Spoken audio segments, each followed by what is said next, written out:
Good morning, everyone. Happy Monday. I hope everyone had a great and wonderful weekend. I thought that we'd get started with this week off with doing some cultural questions.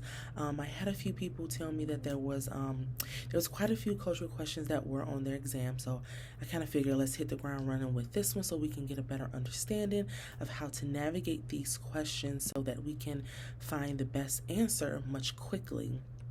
So I guess the first thing is, what does culture include? It goes well beyond just race and ethnicity. And I learned that from the many mock exams and the many test banks that I used in order to practice when I took this exam. So that can include the language that your client or your family is speaking and you not being able to speak their language, right? Gender identity, sexual orientation, your socioeconomic status, age, your ability to be able to physically do things, I would say, and also as well as your natural origin, as well as religion and your spirituality. I've had a few questions about spirituality and how you would navigate someone talking to you about how they speak to their ancestors from the past. I've had questions that ask about that as well. When it comes to culture, it should not be ignored. A cultural question requires what? A cultural response. You cannot just ignore it, especially if the client or the family is talking heavily about their religion and their spirituality. You cannot ignore it, right? You're going to always acknowledge culture as being very important when it comes to that vignette, right? So you're going to look for answers that shows respect to that client's culture, right? And as well as like you being curious as to what that culture entails. So 9 times out of 10, you're going to look for responses that says something about you exploring, right? Exploring that cultural background. How does that cultural background relate to, what's happening now within their lives or within why they are in therapy in the first place, right? Right. Just like I just said, we want to find out, like, assessing the influence of the culture of why they are in therapy in the first place. Presently, what's going on, and how it relates to that. And always, if you do not know or if you have never worked with the culture before, then you need to consult, you need to seek supervision to see what it is that you need to do so that you are doing no harm to your client in therapy, right? So again, when it comes to cultural questions, gender, religion, sexual orientation, age, class, ability, make sure you pay attention to that. Alrighty, here we are again with these the red flags we flagging. Avoid. When it comes to a cultural questions, please do not assume. Don't assume you know anything about this culture and you know that you don't. Don't impose your views on this culture as making it seem like, oh, well, my culture does this, so yours must do the same or it must be this. You can't do that. Do not push your own beliefs. Do not choose a response that says, oh, make it relatable to you or whatever. Do not. Avoid answers that says anything about confronting. Oh, they're in denial. I've seen this one question that said there was this lady, she was much older, and she said that she had been speaking to her grandmother who had passed away, and she was helping her, giving her support or whatever. One of the responses was you telling her that she's in denial because her grandmother is dead or something like that. And I'm like, no, you can't do that. And also, you cannot just assume that the client is being resistant to therapy based on their own culture. You can't do that. Avoid answers that has anything to do with that. You want to first, of course, eliminate those answers that stick out like a sore thumb, that has you not putting your client's welfare first and putting yourself first. You can't do that. Do not jump to things. Remember, we can't jump through the phases of therapy, as well as we can't jump through actions that you need to take in order for you to help your client. Don't always just jump to referring the client out. Seek supervision, consult first, see what it is that you need to do. Based on that vignette, you will know if it's severe enough for you to refer out, right? Interventions. You just met this family. You probably are struggling with, like, understanding the culture or whatever. Don't just hop to trying to do an intervention if you don't even understand how this family systemically works within our own culture. Keep that in mind. We don't give advice. Don't choose any responses that's saying you advise them to do this.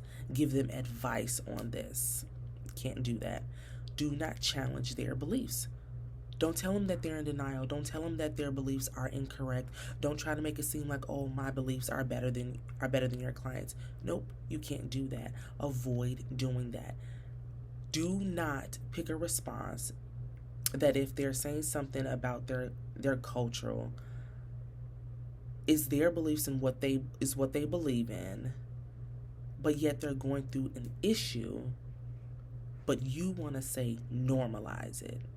No, you can't do that.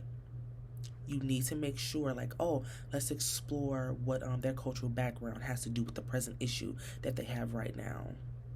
Don't be explaining like, oh, this is normal. Oh, this is normal that this is going on, because you don't know that. That's you now assuming or possibly pushing your own beliefs onto your client, and you can't do that. Know your code of ethics. Your code of ethics will also teach you about how you can avoid discrimination. Making sure you are monitoring your own biases. And how do you do that? Seek supervision or seek consultation for that. If you feel like your biases are coming up in therapy, get help, get support. Knowing when to refer out when it is outside of your competence is so important. But like I said, if you will see a vignette, you will know when it's outside of your competence. They will make that vignette sound just catastrophic sometimes. Like you will know, okay, well, I know it's time for me to refer out now, right? And if you are going to work with this client and you are competent enough to work with this client, then adapt your approach to be culturally appropriate. But how do you do that? If you don't know how to work with this client, what do? You seek consultation, you get support.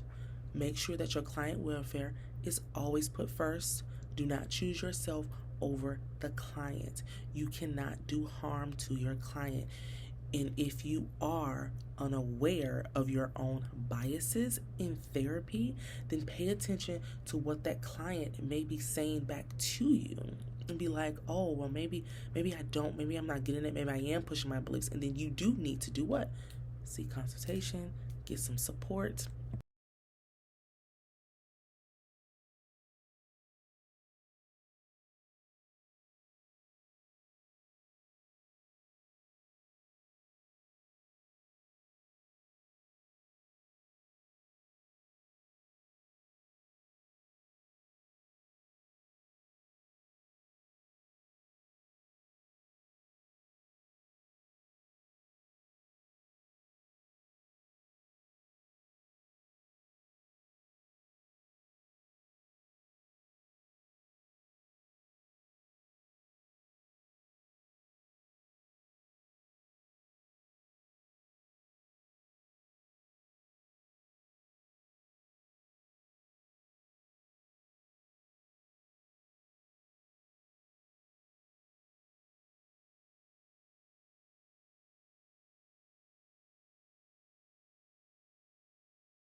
Answers, and always phrases to look for. Ethically sound responses are always like the best.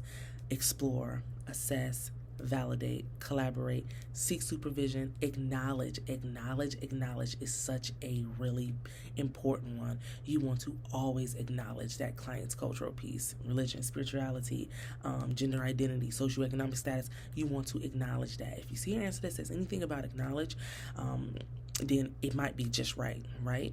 Consider the client's context and their worldview, not your own. This isn't about you. It's about the client. It's about that family. Ethically sound must align with our code of ethics. Read our code of ethics. It will teach you a lot about this area. It will teach you a lot about the culture, being culturally competent, do no harm with the client, making sure that you're doing this, making sure that you're doing this to protect the client. Read your code of ethics. That was one of the best ways that I learned how to navigate some of these questions. Let's do some questions. I have about 3 or 4 of them that I would like for us to do together. So the first one, a transgender client expresses concern their cultural community, which holds traditional gender norms, will reject them. The client has started hormone therapy and is considering coming out to their family. What is the most appropriate initial response? So again, it's the initial response that we're looking for. And let's go back before we read the responses and see what can we highlight to make sure that it's going to be important, right? So we're going to highlight transgender, right? Their cultural community, and then rejecting them, right? And then coming out to their family is another thing that we want to pay attention to. But what is the most important initial response? Initial response means like what? We're looking at maybe the beginning, maybe first, right? So A says, encourage the client to delay disclosure until they feel fully secure. So here it is again, that word, encourage, right? If we're encouraging, like, I feel like sometimes it's like in the middle of like things, right? They can do it or they cannot do it, but yeah, I'm going to encourage you anyways. And then it has you telling them to delay disclosure. Is that advice or is that something clinical? Because it sounds like it's more like it's advice giving, right? C says, advise the client on coming out strategies that have worked for others. We don't give advice. Like I said, avoid responses that's telling you advise. We're not advising our clients to do anything. We don't give them advice on coming out strategies that has worked for others. Just because it worked for others does not mean that it's going to work for this client. D says, refer the client to an LGBTQ support group. So again, we're moving too fast. We're taking a big step over what we should be doing initially. We just met the client. It's an initial response. A response question is saying, how is this response going to respond to what we are talking about in the vignette? B says, explore how the client's cultural and gender identities intersect in their life. That is responding to what is going on in the vignette, right? Encouraging them to delay disclosure is not responding to what's going on in the vignette, because in the vignette it talks about how his cultural community, which holds traditional norms, will reject him, right? Him or her, it will reject them, right? So the answer response that we pick need to be in response to what is going on in the vignette. Keep that in mind. Let's do the next one. A second generation Middle Eastern client reports that her father insists on attending all of her therapy sessions, even though she's 23 and living independently. She expresses discomfort, but says, it's just how it is in my culture. What should the therapist do first? Okay, this is the first question. First question on what? Literally what you are going to do first. Not down the line, but literally right now in this present moment, what are you going to do first? A says, support the client's cultural values and continue allowing her father to attend. Now, first of all, if we go back to the vignette and we look at it, it says her father insists, even though she's 23 and she's living independently. So right there, that tells me, do I want him here or not? But then also, she's expressing discomfort with her father being there. So now, the first thing to do is to not support the client's cultural views by allowing her father to attend. She already says she feels uncomfortable. C says, explain that adult clients have legal rights to individual therapy. Again, we know that, but how does that help with her telling you that she expresses discomfort, right? That's not responding to what's going on in the vignette. D says, invite the father in for a session in order to respect the culture. Again, D is avoiding what is being said. In the vignette, she expresses discomfort. So B says, explore the meaning of family involvement and the client's experience of autonomy, which tells us she's already talked about, she's 23 and she's living independently. So let's talk about some autonomy that she has, right? As well as the family's involvement, which is the father that insists that he comes to therapy. I hope this is making sense. Let's do this last one together. A white therapist becomes emotionally reactive in session after a client of color accuses them of not understanding their lived experience with systemic racism. What is a therapist's most ethical response? So let's, before we look at their answer responses, let's go back. I'm sorry, I thought I had to sneeze. Before we look at the answer responses, let's go back and look at the vignette. So we're going to highlight a white therapist because that is very important when it comes to certain vignettes like this, right? A white therapist, client of color, and then systemic racism. Ethical response is what we are looking for, right? A says, explain their intention to help and ask the client to clarify what was so upsetting. Okay. Sounds good, right? B says, pause the session to self-regulate, then return with openness to the feedback. I don't know. I don't know. She's already emotionally reactive in session with this client. I get that. But then you want to pause the session to self-regulate. Like, what does that look like? Are you going to leave the client in there by themselves, and then come back, openness to feedback from the client? No, because we have to take ownership when we make mistakes, right? So C says, refer the clients to a therapist. This is a person of color therapist to prevent further harm. So now again, we're jumping because we're not ethically responding to what happened. So since we're jumping to referring, that means we've just ignored that as a therapist,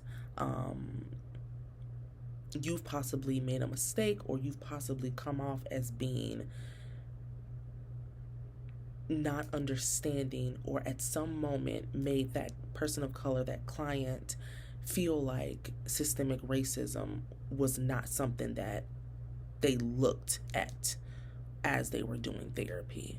So whether if not, if it's like, well, I didn't do anything wrong, I don't feel like I did anything wrong, what do we do during those moments, right?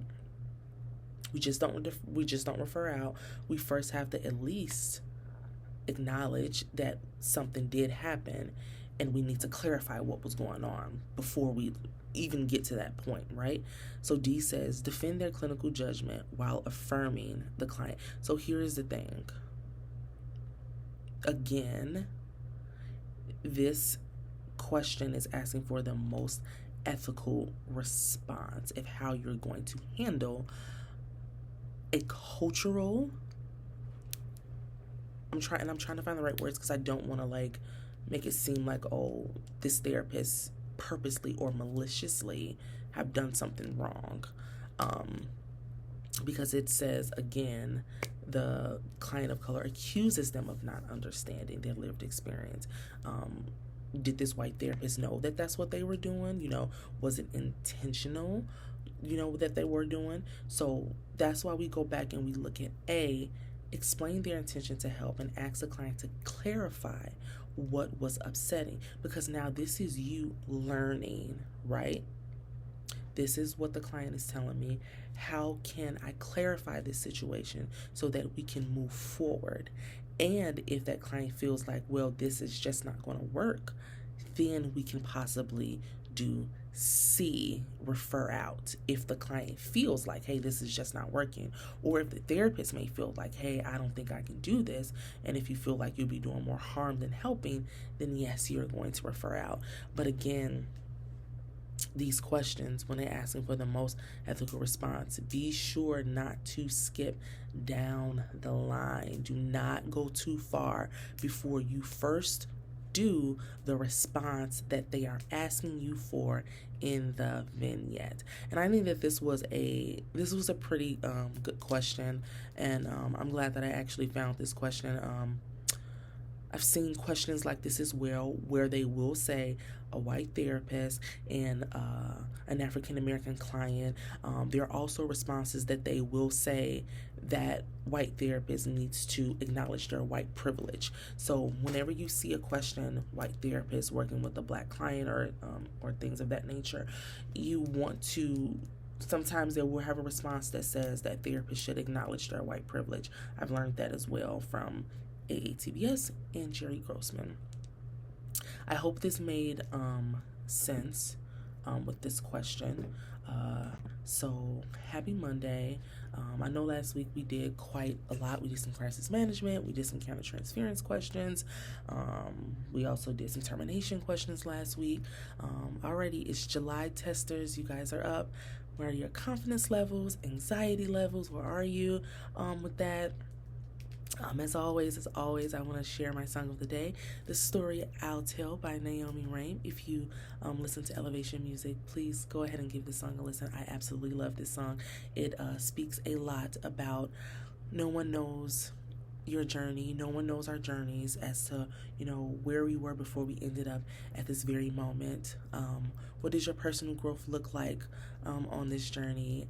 I can't talk about it enough if people have taken this exam 2, 3, and 4 different times. But I want you to keep in mind, if each time that you've taken the exam and you've missed it by less points than before, you've got some growth there. And I want you to look at that. I want you to not discount the positive. There's this phrase that says that is the journey better than the destination? I guess in our retrospects, the destination is better than the journey because we want that license. But I want us all to appreciate that journey once we do reach that destination. Look at that journey as like it's personal growth. I've learned something along the way. I learned something about myself. I learned something about other people. I've learned to look at these models differently. I learned to look at even myself as a therapist personally. I've learned to look at myself, differently. But we will all reach that destination. And I am so happy to be walking across the finish line with so many of you. And then I cannot wait to hear the journey that you took to make it to your destination. Happy Monday, everybody.